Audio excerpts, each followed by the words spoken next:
ऐसा है जी, पहले तो आपका सबका वेलकम है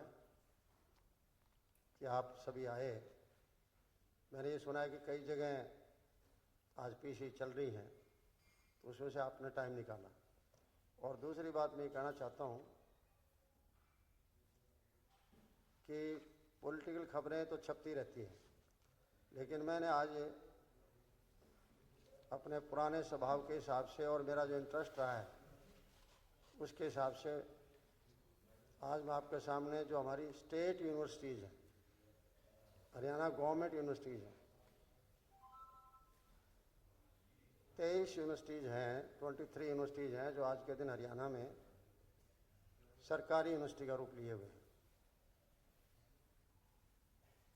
और इनमें से 22 यूनिवर्सिटीज़ जिनको पहले सरकार ग्रांट देती थी, अब पिछले 22-23 के फाइनेंशियल ईयर से और विशेष करके थर्ड और फोर्थ क्वार्टर से ग्रांट बंद करके लोन दिया जा रहा है। और इस लोन की वजह से पिछले सालों में अब तक यूनिवर्सिटीज़ पर जो है 6,625 करोड़ और 82 लाख रुपए खर्च हो चुके हैं।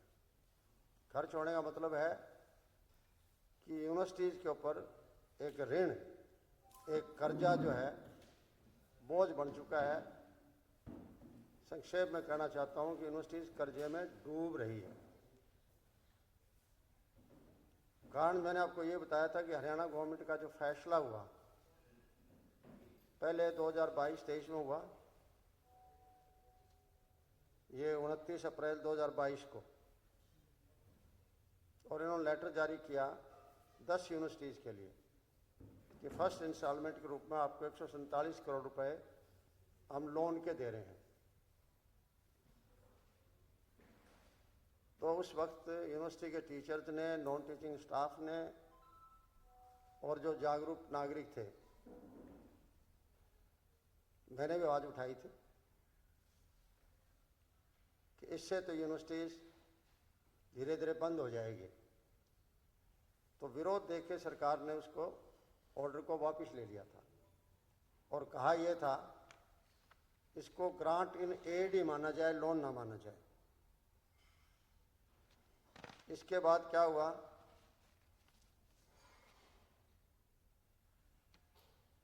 फिर भी इन्होंने जो है अपना जो एक्सपेंडिचर जिसमें हेड आता है उसमें नॉन रेकरिंग एक्सपेंडिचर का कह के और एक स्पष्ट रूप से ना कह के उसको लोन ही जारी रखा ग्रांट इन एड की बजाय।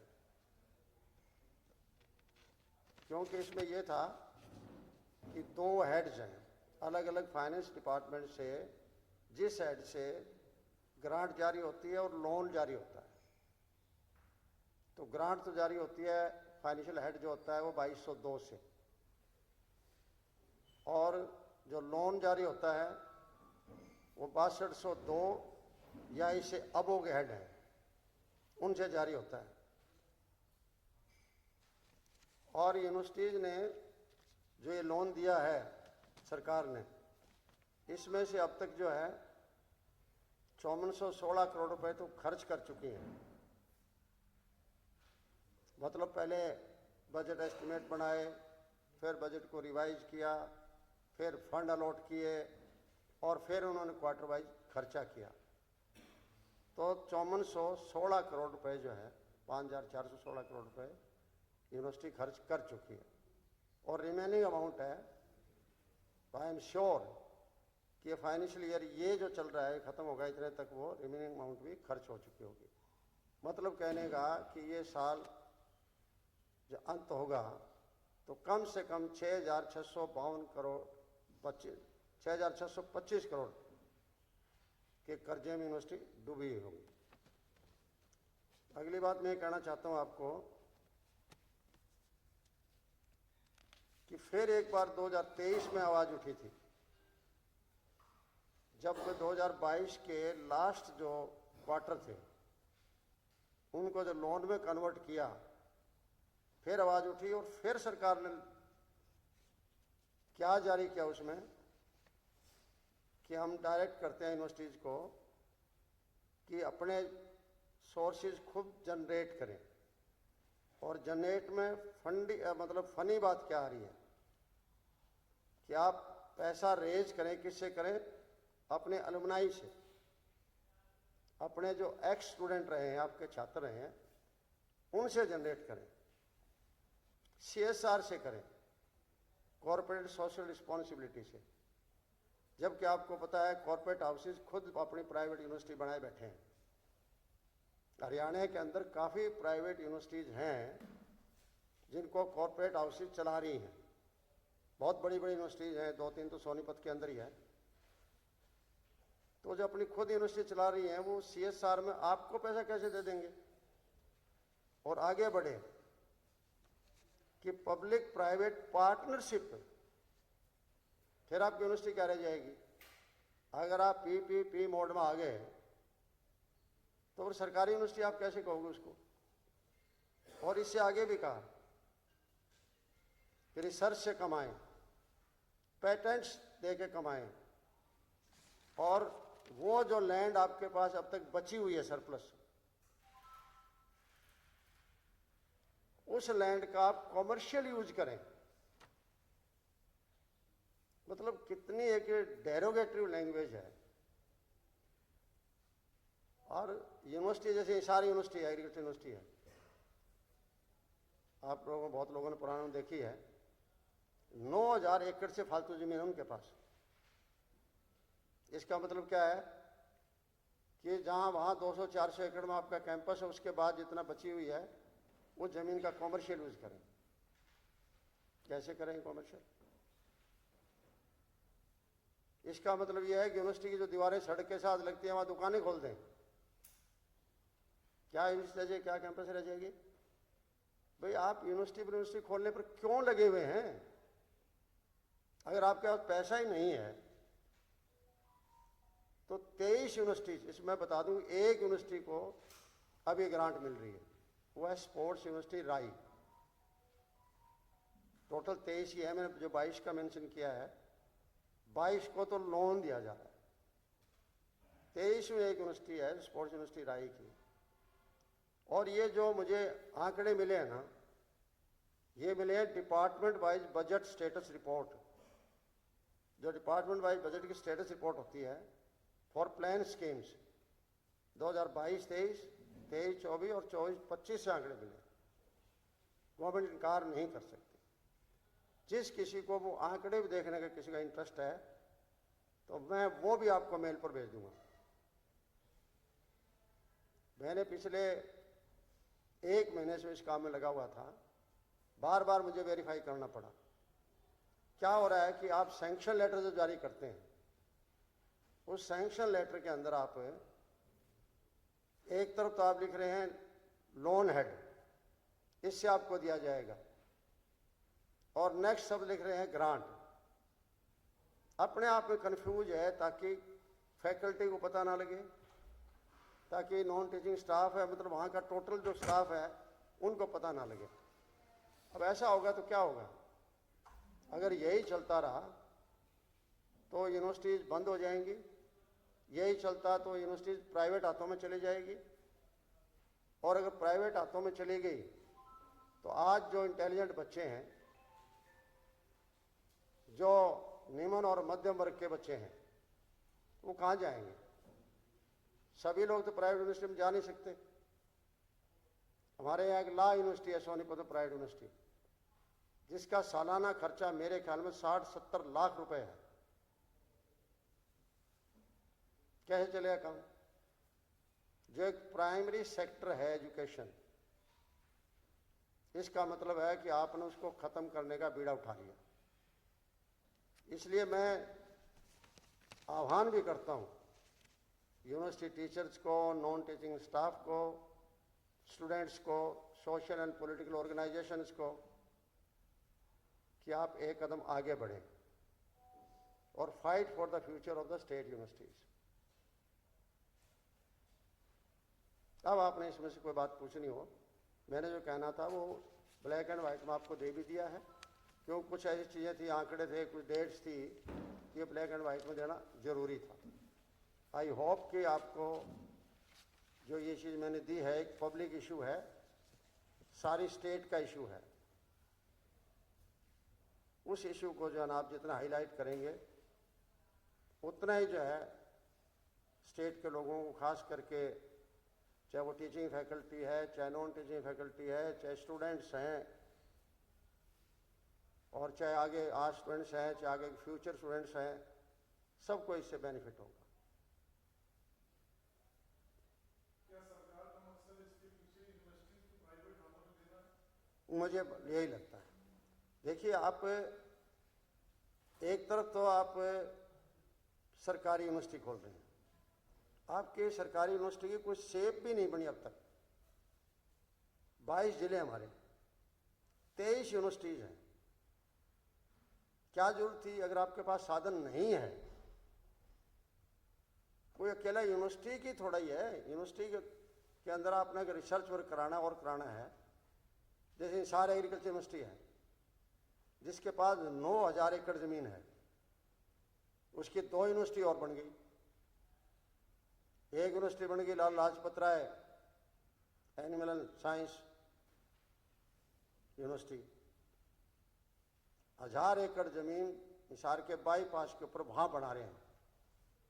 10 साल से यूनिवर्सिटी एग्रीकल्चर यूनिवर्सिटी में चल रही है, तो क्या दिक्कत है? वहां जाओगे फिर ये देखिए इस्टेब्लिशमेंट कितनी हो जाती है। Vice chancellor, pro vice chancellor, registrar, controllers, उनके साथ कितना स्टाफ। ये देखो ना कि एक यूनिवर्सिटी का मतलब ये नहीं है कि ये यूनिवर्सिटी में सिर्फ टीचिंग स्टाफ की बात है। वो टीचिंग स्टाफ दूसरी यूनिवर्सिटीज के अंदर आप अपनी सीटें बढ़ा सकते हो, सीट बढ़ा के क्या जा सकता है ये तो, लेकिन उसके बजाय आप वाहवाही लेने के लिए कि चलो हमने पलवल में यूनिवर्सिटी खोल दी, हमने कैथल में भी यूनिवर्सिटी खोल दी, गिनाते हैं। हमने सब जिलों में 2-4 जिले छोड़ के सब के अंदर हमने यूनिवर्सिटीज खोल दी हैं। और हॉर्टिकल्चर करनाल में एक और, सॉरी, एग्रीकल्चर यूनिवर्सिटी को जो किया है उसमें हॉर्टिकल्चर यूनिवर्सिटी अलग और ले गए, वो करनाल में। एनिमल हस्बेंड्री अलग गई, हॉर्टिकल्चर अलग गई, एग्रीकल्चर अलग होगी, जबकि तीनों एक ही चीज है, ये एक दूसरे जुड़ी हुई सर्विसेज हैं। आप बताओ जी।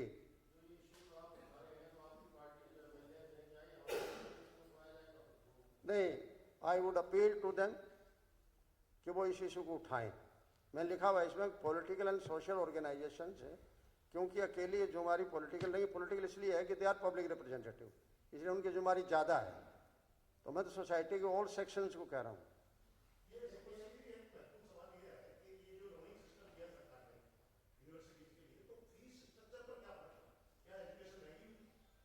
नहीं, ओबियसली जब आप लोन देंगे और आप कह रहे हो ना कि सेल्फ डिपेंडेंट बने आप, तो इसका मतलब क्या है सेल्फ डिपेंडेंट का? कल को आपको या तो आपके फैकल्टी आधी रह जाएगी, आप फैकल्टी नहीं रख पाएंगे पूरी, क्यों? खर्चा आपके पास नहीं है तो। और दूसरा ये है कि दूसरा तरीका ये है कि आप बढ़ाने का है। अब बताइए इन तरीकों से पैसा आ सकता है क्या? क्या कोई एलुमनाई देगा क्या पैसा? क्या CSR में कोई कॉर्पोरेट हाउस देगा पैसा? कोई? क्या जो जमीन है उनके पास फालतू बच गई है, कॉमर्शियल यूटिलाइजेशन, आप मुझे बताओ, आप सभी लोग, चलो मेरे जैसे आदमी ने यूनिवर्सिटी में नहीं पढ़ा है, मैंने तो कॉलेज में PG कर ली थी, सब कुछ कॉलेज में ही कर लिया था, पढ़ा भी कॉलेज में लिया था, मैंने यूनिवर्सिटी में नहीं गया था। तो उसके बाद बहुत बार जाने का मौका मिलता है, और आपको तो बहुत को मौका मिला होगा। तो यूनिवर्सिटीज की अगर ये शक्ल हो जाएगी तो फिर यूनिवर्सिटी क्या रह जाएगी? फिर है? नहीं, पहले नहीं दिया, पहले ग्रांट यूनाइटेड दिया और यूनिवर्सिटी भी थोड़ी होती थी, कम होती थी।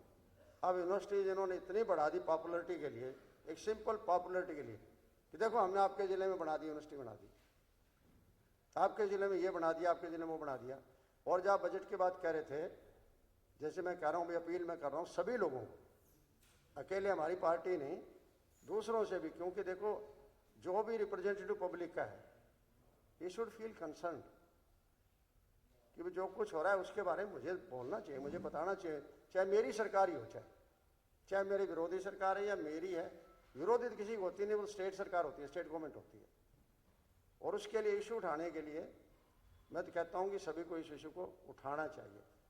और मेरा यही रहेगा कि ये तो एक है बड़ा इशू हो गया है, अब यूनिवर्सिटीज़ के अंदर इतने और इशूज आए हैं इसी वजह से, ये लोन की वजह से, वो मैं डिफरेंट प्लेटफॉर्म पर उठाता रहूँगा। और बजट की जो आप कह रहे हो, अब बजट की मॉनिटरिंग करना मैं अपना मेरा दायित्व समझता हूँ, बजट की मॉनिटरिंग भी करूँगा। अब तक मॉनिटरिंग का सिस्टम नहीं आया है, ना किसी ने कोई प्रयास किया है। इन दिनों में मुझे काफ़ी खाली टाइम मिल गया था, इसलिए मैंने काफ़ी इसी बात पर स्टडी करी है।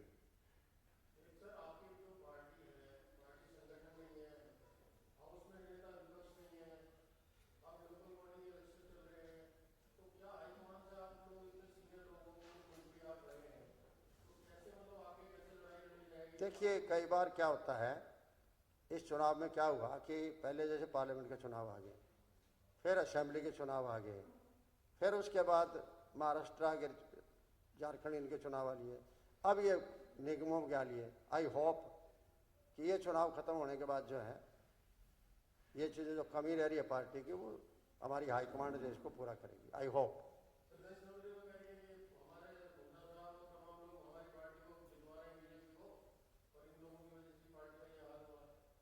नहीं देखिए, मैं आज किसी पॉलिटिकल इससे अलग ट्रैक से प्लीज़ मुझे ना उतारिए आज, क्यों मेरी न्यूज़ मर जाती है, क्योंकि आजकल क्या हो रहा है, लोगों को पॉलिटिकल में इस न्यूज़ में ज़्यादा इंटरेस्ट आ रहा है, जबकि मैं थोड़ा सा एक मैं आपको रिक्वेस्ट करूँगा कि चाहे आप 95% पॉलिटिकल पर लगा, लेकिन 5% मेरी वाली पर टाइम लगा देना। नहीं गर्म है, इसमें कोई तो नहीं गर्म है, लेकिन ये गर्म बहुत हो लिया, अब तो बॉयल हो चुका है, इसके बारे में मैं ज़्यादा नहीं कहना चाहता। नहीं, वो देखिए हमारा पूरा प्रयास है कि जो हमारी पुरानी कमियां रही हैं उनको हम पूरा करें, और इंट्रोस्पेक्शन करने की हमें ज़रूरत है और कर भी रहे हैं। देखिए कोई भी हो, चाहे जब कोई चीज़ आपके अनुमान से अलग आती है तो इसका मतलब कहीं न कहीं आपकी चूक होती है, तो चूक को पूरा तो करना चाहिए। करेगी पार्टी, करेगी, क्यों नहीं करेगी।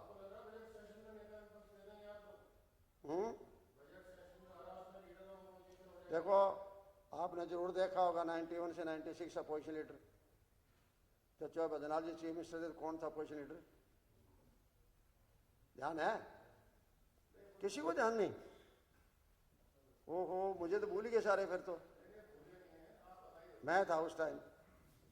और मुझे मेरी मतलब अगर आप देखोगे, अब तो ऑनलाइन हो गया प्रोसीडिंग से, दिसंबर 92 की, उसे मेरा कंट्रीब्यूशन देखना, तो मैं प्रयास कर रहा हूँ मेरी पार्टी के लोगों को मैं तैयार करूँगा कंट्रीब्यूट करवाने के लिए। कितने लोग तैयार होते हैं वो अलग इश्यू है, क्योंकि